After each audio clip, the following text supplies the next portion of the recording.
میرے دوستو، انسان کو کل عقل بھی مل جائے تو پھر بھی اللہ کی حکمت کا وہ احاطہ نہیں کر سکتا۔ رب کریم کو زیادہ پتہ ہے کہ ہمارے لیے کون سی چیز بہتر ہے اور کون سی چیز ہمارے لیے نقصان کا باعث ہے۔ اللہ تبارک و تعالی کی حکمت یہ چاہتی ہے کہ میرے بندے پریشان نہ ہوں۔ رب یہ چاہتا ہے کہ میرے بندے کسی جگہ پہ بھی دقت اور پریشانی کا شکار نہ ہو۔ تو اللہ تبارک و تعالی نے راہ اعتدال اختیار کرنے کا حکم ارشاد فرمایا کہ تم اعتدال کے رستوں پہ چلو، معتدل زندگی گزارو، افراط و تفریط سے بچو۔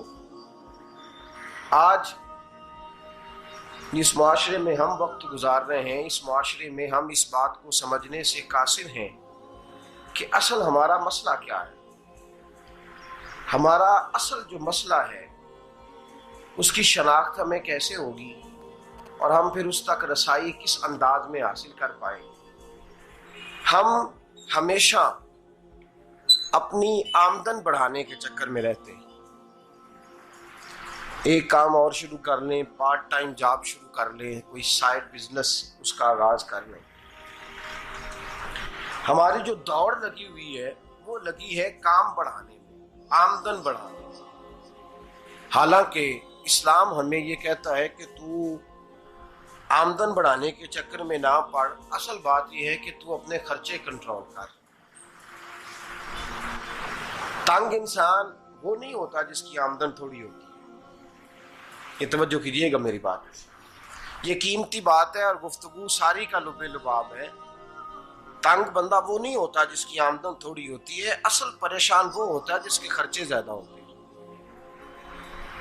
اور ہمارا جو روزمرہ کا نقصان ہو رہا ہے نا، وہ آمدن کے معاملات میں نہیں ہو رہا۔ بنیادی نقص جو واقعہ ہو رہا ہے وہ یہ ہے کہ ہمارے اخراجات زیادہ ہیں اور وہ اخراجات کسی اور نے نہیں بڑھائے، وہ خرچے ہم نے خود بڑھا لیے ہیں اور اب ہمیں اس کا نقصان بھگتنا پڑ رہا ہے۔ اور اگر آپ صحیح معنوں میں ٹٹولیں تو جو بہت امیر لوگ ہیں وہ تو ان خرچوں سے بچ گئے۔ میں نے بہت سارے ایسے ختمات میں شرکت کی ہے، میں بہت ساری ایسی جگہوں پہ گیا ہوں کہ جہاں لوگوں نے بڑا مختصر سا ختم دلایا ہے تو ہو گیا ہے ختم۔ ختم کے معاملے میں کب کسی نے پابندی لگائی ہے کہ اس میں 200 آدمی شریک ہوگا تو تب یہ سال ثواب صحیح ہو سکے گا؟ کون کہتا ہے؟ یا شادی کے موقع پر اگر سارے بہن بھائیوں کو نہ بلایا گیا تو میری شادی پایہ تکمیل تک نہیں پہنچے گی، اس میں برکت نہیں ہوگی، یہ کس نے فتویٰ دیا ہے؟ معتدل زندگی کا اسلام حکم دیتا ہے۔ میں پڑھ رہا تھا کہ ایک بہت بڑا صدر ہے، غالباً سوڈان کے صدر کی بات ہو رہی تھی، تو اپنے بیٹے کی بارات لے کے گیا تو 4 لوگ گئے ہیں بارات اور 15 لوگوں کا اس نے اہتمام کیا اپنے گھر میں کھانا کھانے کا۔ تو کیا شادی ہو گئی کہ رک گئی؟ تو بھئی راگ الاپنا اس بات کا کہ بڑی پریشانی ہے، کوئی سائیڈ بزنس شروع کیا جائے فلان جگہ فلان جگہ فلان جگہ، تو اصل معاملہ یہ ہے کہ پہلے ایک بندہ کماتا ہے تو پھر بھی گھر ہی چلتا ہے، پھر بڑا بیٹا ساتھ شامل ہوتا ہے تو پھر بھی گھر ہی چلتا ہے، پھر منجلا بیٹا شامل ہوتا ہے تو پھر بھی گھر ہی چلتا ہے۔ جو رونا دادا جی رویا کرتے تھے کہ بڑی مصیبت ہے، بڑی مشکل ہے، گاؤں میں رہ اکیلے ہوتے تھے اور وہ 5 بچوں کو اور 4 بچیوں کو وہ پالتے تھے، تو جو وہاں پریشانی تھی وہی آج پریشانی شہر میں آ کر پڑھ لکھ کر موٹی تنخواہ لے کر وہی پریشانی ہمیں ہے۔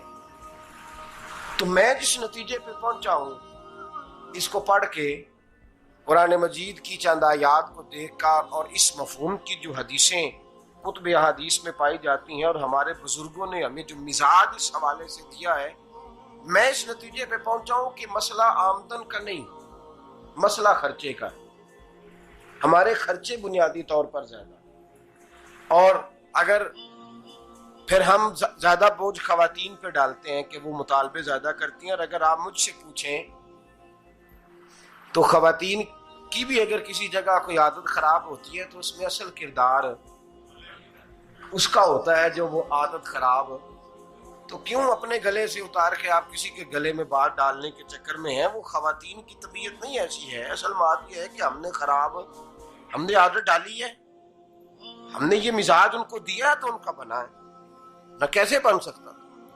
تو اعتدال جب تک زندگی میں نہیں ہوتا، پانی پیاس بجھاتا ہے لیکن ایک گلاس ہی ہو تو پیاس بجھاتا ہے، بالٹی کو منہ کو لگائے گا تو کپڑے بھگو دے گا اس کے. حالانکہ پانی بری چیز کا نام نعمت ہے نا بہت بڑی اللہ کی، لیکن پیالے میں ہی اچھا لگتا ہے. کوئی مٹکا منہ کو لگائے گا تو تانگ ہوگا، پیالہ ہی بہتر ہے اس کے لیے. تو میرے دوست، مٹکے سے بھی بعض اوقات کام چل جاتا ہے، لیکن اگر کوئی کہے نہیں مجھے دریا ہی چاہیے تو اس کا تو گھر بہ جائے گا، سارا گھر بہ جائے گا اس کا. ہمیں دریا قابو کرنے کا موڈ بنایا ہوا ہے تو اس سے گھر بہا کرتے ہیں، اس سے گھر بنا نہیں کرتے. گھر پیالے سے پانی پینے سے بنتا ہے. اگر تو دریا پہ قبضہ کرنے کا موڈ بنائے گا تو گھر بنے گا نہیں، گھر بہ جائے گا. آگ نہ ہو تو کھانا پک نہیں سکتا، لیکن ہلکی آنچ سے کھانا پکتا ہے.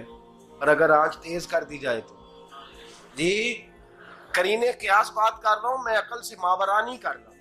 قرینے قیاس سمجھانے کے لیے مثالیں دے رہا ہوں.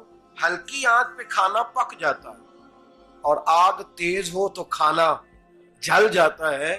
تو کھانا اتنی دیر کھانے کے قابل رہتا ہے جب تک وہ ہلکی آنچ پہ پکتا ہے. تو جتنی مرضی تو کہتا ہے نہیں میرا گزارے نہیں، آگ تیز ہونی چاہیے، تو میاں جل جائے گا، جل جائے گا. ہوا نہ ملے تو سانس نہیں آتی، ٹھیک ہے؟ آکسیجن نہ ہو تو سانس، ہوا نہ چلے تو گزارا نہیں ہوتا. لیکن اگر تیز چلے نا، اگر تیز چلے تو آندھی اور طوفان بن جائے تو چھتیں گرا دیتی ہے، جانیں لے لیتی ہے. ہم ہیں طوفان کے چکر میں، ہم ہیں دریا کے چکر میں، ہم ہیں بڑے لاؤ کے چکر میں. تو میاں ہلکی آنچ ہی اچھی ہے، یاد رکھ. اور ایک گلاس پانی کا اعتدال سے ملتا رہے تو وہی ملتا رہے، ضرورت کے وقت وہی بہتر ہے. تو پورے دریا پہ قبضہ کرنے کا پروگرام نہ بنا، تانگ ہو جائے گا. اور میرے عزیز یاد رکھ، ہوا سانس لینے کے مطابق ملے تو وہی اچھی ہے، جو سانس بند کرنے پہ آ جائے وہ ہوا اچھی. ہم نے چکر چلا لیا ہے کہ زیادہ پیسہ، راتوں رات پیسہ، لمبا پیسہ، یہ پلاٹ بھی میرا، وہ پلاٹ بھی میرا، گجرانوالا بھی، گجرات بھی، لالا موسیٰ کھاری اور پنڈی تک جہاں میں جاؤں میرے نام کی تختیاں لگی ہوئی ہونی چاہیے. اسلام منع کرتا ہے.